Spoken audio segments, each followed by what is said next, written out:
Good evening అండి. Welcome to minds academy. ఇది మన అకాడమీ.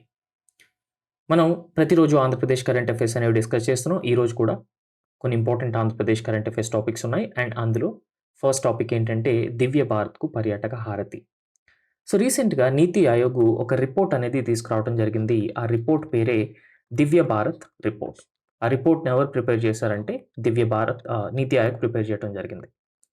సో ఈ దివ్య భారత్ రిపోర్ట్ అనేది పర్టిక్యులర్‌గా దేశంలో ఉన్నటువంటి మొత్తం పర్యాటక ప్రాంతాలన్నింటినీ కూడా కవర్ చేస్తూ, ఈ పర్యాటక ప్రాంతాలు దేశంలో ఏ రాష్ట్రంలో ఉన్నాయి, ఏ జిల్లాలో ఉన్నాయి, అండ్ ఈ పర్యాటక ప్రాంతాలని సంవత్సరంలో ఏ నెలలో విజిట్ చేయటానికి అనువైన కండిషన్స్ ఉన్నాయి అనే విషయాలన్నిటినీ కూడా ఒక చోట కాంప్రహెన్సివ్‌గా, డీటెయిల్డ్‌గా లిస్ట్ ఔట్ చేస్తూ నీతి ఆయోగ్ ప్రిపేర్ చేసిన రిపోర్ట్ పేరే, నివేదిక పేరే ఈ దివ్య భారత్ రిపోర్ట్ అన్నమాట. అండ్ ఈ దివ్య భారత్ రిపోర్ట్‌లో దేశంలో ఉన్నటువంటి వివిధ రాష్ట్రాల్లో ఉన్న ముఖ్యమైన పర్యాటక స్థలాలు ఏవైతే ఉన్నాయో అవి. అండ్ ఈ పర్యాటక స్థలాల్ని ఏ నెలలో పర్యాటకులు విజిట్ చేయొచ్చు. అండ్ పర్టిక్యులర్‌గా దేశంలో అదేవిధంగా విదేశంలో ఉన్నటువంటి ఈ పర్యాటకులు ఎవరైతే ఉంటారో, ఆ పర్యాటకులను ఆకర్షించే విధంగా ఈ పర్టిక్యులర్ దివ్య భారత్ రిపోర్ట్ అనేది నీతి ఆయోగ్ ప్రిపేర్ చేయడం జరిగింది. అండ్ ఈ రిపోర్ట్‌లో దేశంలో ఉన్నటువంటి మొత్తం పర్యాటక కేంద్రాలు అండ్ అదేవిధంగా ఆంధ్రప్రదేశ్‌లో ఉన్నటువంటి మొత్తం పర్యాటక కేంద్రాలు ఏవైతే ఉన్నాయో, వాటిని జనవరి నుంచి డిసెంబర్ వరకు ఏ నెలలో వాటిని విజిట్ చేయొచ్చు అని చెప్పేసి వివిధ రాష్ట్రాల్లో నెలల వారీగా పర్యాటక విధానాన్ని కూడా ప్రకటించడం జరిగిందనమాట. అయితే సాధారణంగా ఈ పర్యాటకులు ఎవరైతే ఉంటారో, ఈ దేశ విదేశాల్లో ఉన్నటువంటి పర్యాటక ప్రాంతాలను ఎంచుకునేందుకు వాళ్ళు కొంచెం ఆధీకృత సమాచారం కోసం వెతుకుతుంటారనమాట. అంటే కొంచెం క్రెడిబుల్ ఇన్ఫర్మేషన్ కోసం వెతుకుతూ ఉంటారు. సో, అలాంటప్పుడు ఈ క్రెడిబుల్ ఇన్ఫర్మేషన్‌ని నీతి ఆయోగ్ ఇవ్వటం అనేది చాలా మంచి విషయం అనమాట. అండ్ ఇలాంటి ఇన్ఫర్మేషన్ అనేది ఈ టూరిజంని ఇంకా ప్రమోట్ చేయడానికి ఛాన్సెస్ ఉంటాయి. అండ్ ఫారెన్ టూరిజంని కూడా ఎంకరేజ్ చేస్తుందనమాట. రైట్. సో, కేంద్ర రాష్ట్ర ప్రభుత్వాలు ప్రచురించేటువంటి క్రెడిబుల్ ఇన్ఫర్మేషన్ ఏదైతే ఉంటుందో, ఆ రాష్ట్రాల్లో టూరిజం గురించి. సో, ఆ ఇన్ఫర్మేషన్ గురించి టూరిస్టులు ఎప్పుడు కూడా వెతుకుతూ ఉంటారు. అండ్ ఈ కోవలోనే ఒక lonely planet travel book. So, ఈ లోన్లీ ప్లానెట్ ట్రావెల్ బుక్ అనేది చాలా చాలా ఫేమస్ టూరిజం బేస్డ్ బుక్ అనమాట. ఇదేంటంటే ఒక రకంగా ఒక కాఫీ టేబుల్ స్టైల్డ్ బుక్ అనమాట.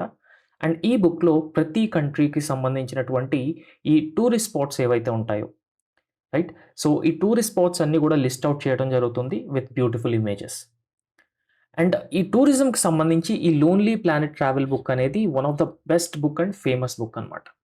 సో, ఇట్లాంటి రిపోర్ట్‌ని భారతదేశంలో ఉన్నటువంటి వివిధ టూరిస్ట్ స్పాట్స్‌కి ప్రిపేర్ చేయాలి అనే ఉద్దేశంతో నీతి ఆయోగ్ ఈ దివ్య భారత్ అనే నివేదిక కూడా తీసుకురావడం జరిగిందనమాట.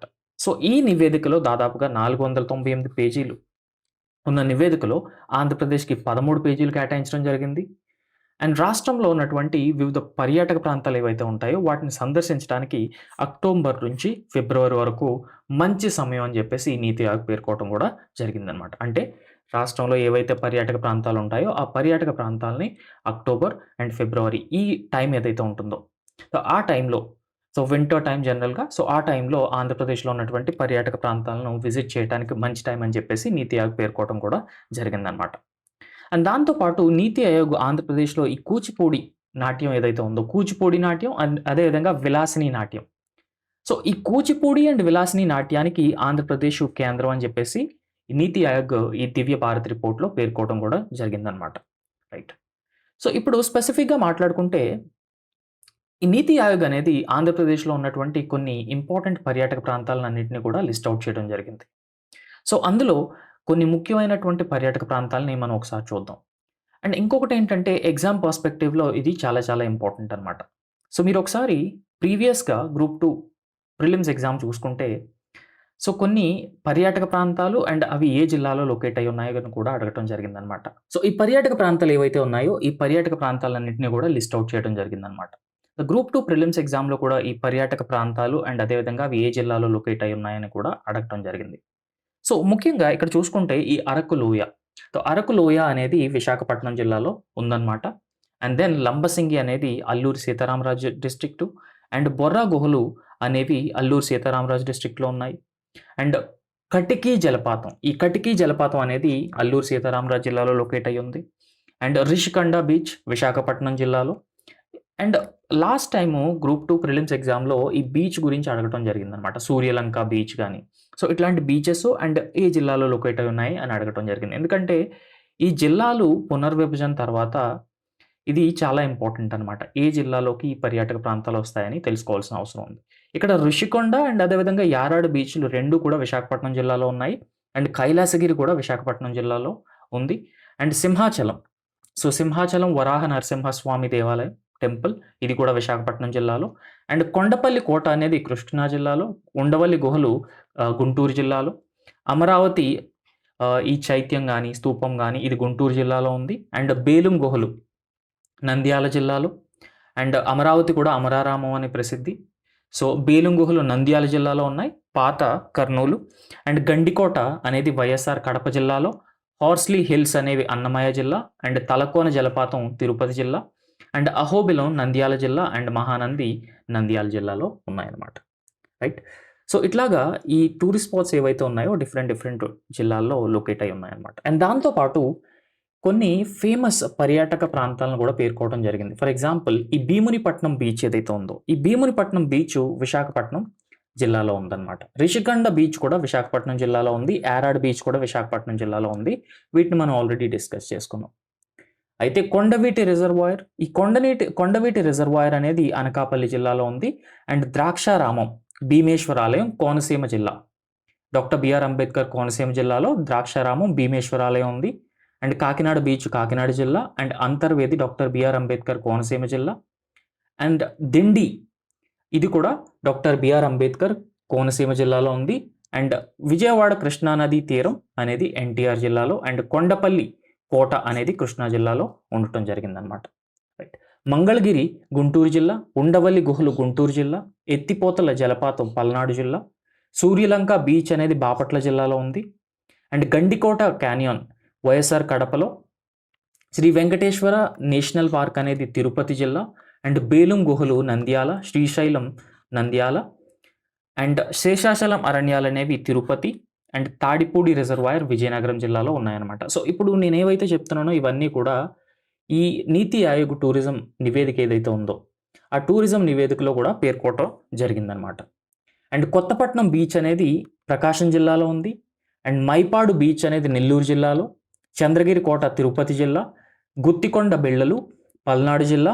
అండ్ ఉదయగిరి శ్రీ పొట్టి శ్రీరాములు నెల్లూరు జిల్లాలో ఫేమస్ అనమాట. అండ్ దాంతోపాటు పులికోట్ సరస్సు అనేది తిరుపతి మరియు నెల్లూరు జిల్లాల్లో లొకేట్ అయి ఉంది. సో, ఈ టూరిస్ట్ స్పాట్స్ అన్నీ కూడా ఈ నీతి ఆయోగ్ రిపోర్ట్లో పేర్కోవడం జరిగింది. అండ్ దాంతో పాటుగా సో, ఈ ఆధ్యాత్మిక టూరిజం అంటే రిలీజియస్ టూరిజంకి సంబంధించి కొన్ని టెంపుల్స్ ఆంధ్రప్రదేశ్లో ఉన్నటువంటి టెంపుల్స్ని కూడా పేర్కోవడం జరిగిందనమాట. So, Tirumala Shri Venkateswara Swami temple Tirupati. And Srisailam temple ఇది నంద్యాల జిల్లాలో ఉంది. అన్నవరం సత్యనారాయణ స్వామి టెంపుల్ ఇది కాకినాడ జిల్లాలో. అండ్ ద్వారకా తిరుమల వెంకటేశ్వర స్వామి టెంపుల్ ఏలూరు జిల్లాలో. సింహాచలంలో వరాహ లక్ష్మీ నరసింహస్వామి దేవాలయం. అండ్ శ్రీకాళహస్తి దేవాలయం. అండ్ ఇది వన్ ఆఫ్ ది పంచభూత దేవాలయం. అండ్ అహోబిలం దేవాలయం ఉంది. అండ్ అహోబిలం దేవాలయం నంద్యాల జిల్లాలో. అండ్ శ్రీకాళహస్తి దేవాలయం తిరుపతి జిల్లాలో. మహానంది దేవాలయం అనేది నంద్యాల జిల్లాలో. యాగంటి దేవాలయం నంద్యాల జిల్లాలో. అండ్ పుట్టపర్తి శ్రీ సత్యసాయి జిల్లా. మంత్రాలయం రాఘవేంద్ర స్వామి దేవాలయం కర్నూలు జిల్లాలోని. అండ్ అదేవిధంగా అమరావతి అనేది గుంటూరు జిల్లాలో. ద్రాక్షారామం భీమేశ్వరాలయం డాక్టర్ బిఆర్ అంబేద్కర్ కోనసీమ జిల్లా. అండ్ సామర్లకోట భీమేశ్వరాలయం కాకినాడ జిల్లా. అండ్ భద్రాచలం రాముని దేవాలయం అనేది భద్రాద్రి కొత్తగూడెం అండ్ తెలంగాణ సరిహద్దు ప్రాంతంలో ఉంది. అండ్ శ్రీకూర్మం అనేది శ్రీకాకుళం జిల్లాలో. అండ్ అరసవల్లి సూర్యనారాయణ స్వామి దేవాలయం కూడా శ్రీకాకుళంలో ఉండటం జరిగింది. ఈ శ్రీకూర్మంలో శ్రీకూర్మనాథ దేవాలయం అనేది ఉందన్నమాట. సో, ఇలాగా ఇప్పుడు ఏవైతే పర్యాటక ప్రాంతాలను మనం పేర్కోవడం జరిగిందో ఈ పర్యాటక ప్రాంతాలన్నింటినీ కూడా నీతి ఆయోగ్ అనేది తన రిపోర్ట్లో మెన్షన్ చేయడం జరిగిందనమాట. బట్ ఇక్కడ మనకి ఎగ్జామ్ పాయింట్ ఆఫ్ వ్యూలో ఏమేమి ఇంపార్టెంట్ అంటే నీతి ఆయోగ్ పబ్లిష్ చేసిన రిపోర్ట్ పేరు ఏంటి అంటే కాంప్రహెన్సివ్గా దేశంలో ఉన్నటువంటి టూరిస్ట్ స్పాట్స్ అన్ని లిస్ట్ అవుట్ చేసినటువంటి నీతి ఆయోగ్ రిపోర్ట్ పేరు ఏంటి. అండ్ దాంతోపాటు ఇది ఏదైతే ఉందో జియోగ్రఫీ పర్స్పెక్టివ్లో కానీ సో చాలా ఎక్కువగా అడిగే ఛాన్సెస్ ఉన్నాయన్నమాట. ఈ టూరిస్ట్ స్పాట్స్ కానీ లేదంటే రిలీజియస్ టూరిజంకి సంబంధించిన ఈ పర్టికులర్ టెంపుల్స్ కానీ ఏ జిల్లాల్లో లొకేట్ అయి ఉన్నాయి అని అడగటానికి చాలా ఎక్కువగా ఛాన్స్ ఉంది. సో దట్స్ ఆల్ అండి. Thank you so much.